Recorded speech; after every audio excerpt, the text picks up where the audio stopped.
आपण पाहत आहात सत्याची बाजू मांडणारं हक्काचं न्यूज चॅनल M24 तास। हुतात्मा साखर कारखान्यात 550 कोटींचा साखर घोटाळा।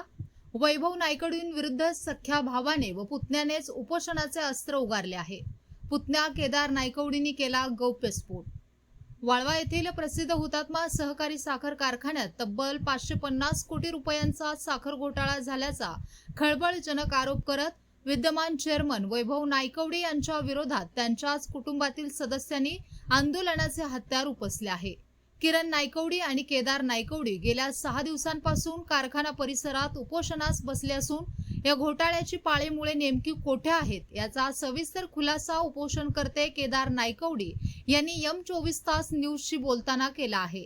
केदार नायकवडी यांनी दिलेल्या माहितीनुसार हा घोटाळा प्रामुख्याने कारखान्याच्या रिकव्हरी, साखर उतारा आणि न नोंदवलेल्या साखर उत्पादनाशी संबंधित आहे। हुतात्मा कारखाना हा उच्च साखर उतार्यासाठी महाराष्ट्रात प्रसिद्ध आहे। मात्र गेल्या 10 वर्षांपासून कारखान्याचा साखर उतारा जाणीवपूर्वक कमी दाखवण्यात आल्याचा आरोप केदार नायकवडी यांनी केला आहे। प्रत्यक्षात साखरेचे उत्पादन जास्त असताना कागदोपत्री ते कमी दाखवले जायचे।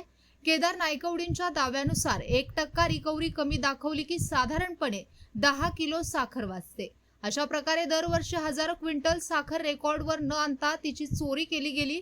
ही रेकॉर्डवर नसलेली साखर कारखान्यातून बाहेर काढून तिची छुप्या पद्धतीने विक्री केली जायची आणि त्याचे सर्व पैसे रोख स्वरूपात घेतले जात असत असा गंभीर आरोप त्यांनी केला आहे।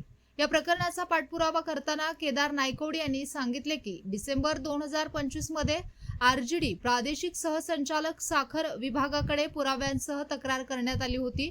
तक्रारीनंतर कारखाना प्रशासनाने पुरावे नष्ट करण्यासाठी गोदामातील साखर ट्रकद्वारे बाहेर काढण्यास सुरुवात केली।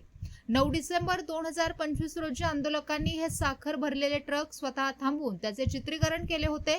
वाढत्या दबावानंतर 23 डिसेंबर 2025 रोजी RGD विभागाने कारखान्यावर छापा टाकून गोदाम क्रमांक 1 सील केले। या तपासणीचा अधिकृत अहवाल एप्रिल 2026 च्या पहिल्या आठवड्यात प्राप्त झाला असून त्यामध्ये मोठ्या प्रमाणावर अनियमितता असल्याचे समोर आले आहे।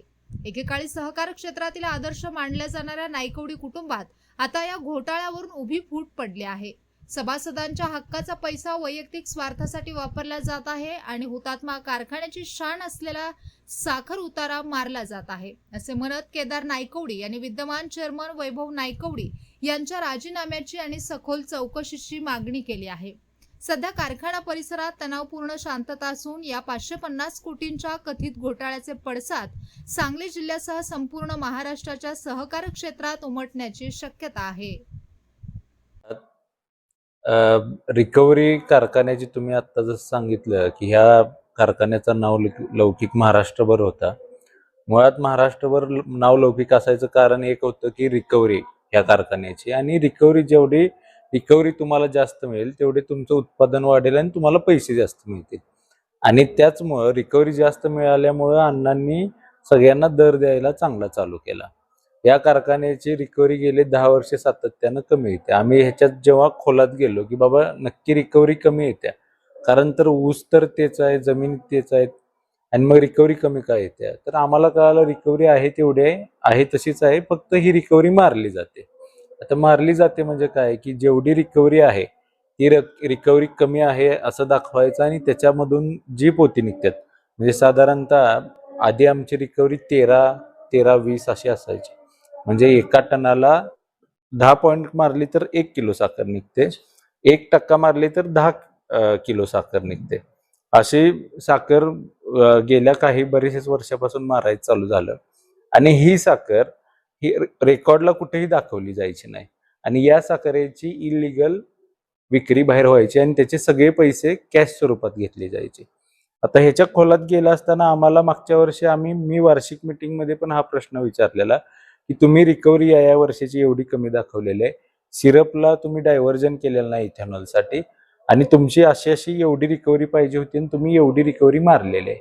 त्याच्यामध्ये उत्तर दिलं गेलं की आपण रिकव्हरी मारलेली नाही। त्यानंतर कारखान्यातल्या काही लोकांनी आम्हाला माहिती दिली की साधारणतः 40 ते 50 हजार क्विंटलचा साठा हा कारखान्यामध्ये आहे आणि तो कुठेही रेकॉर्डवर नाही। मग त्या संदर्भातली 4 डिसेंबर 2025 रोजी आम्ही RJD विभागाला तक्रार दिली आणि मग RJD विभागानं एकंदरीतच कारखान्याला सांगितलं असेल की बाबा अशी अशी तक्रार आल्या आणि ह्या तक्रारीच्या अनुषंगानं त्यांनी परत मग ट्रक बोलवून घेऊन ही साखर बाहेर काढायला सुरुवात केली.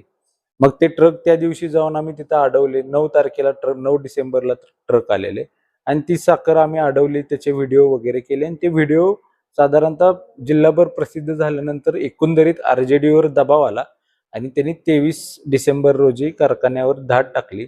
त्याच्यामध्ये ज्या गोडाऊनमध्ये ही साखर पोते आहेत ते गोडाऊन नंबर 1 सील केलं आणि त्याची मोजणी वगैरे करून त्याचा 16 मार्चला अहवाल चोथे साहेब म्हणून लेखापरीक्षक होते, त्यांनी RJD विभागाला पाठवला आणि आम्हाला साधारणतः तो 7 एप्रिलच्या आसपास तो आम्हाला हातात मिळाला.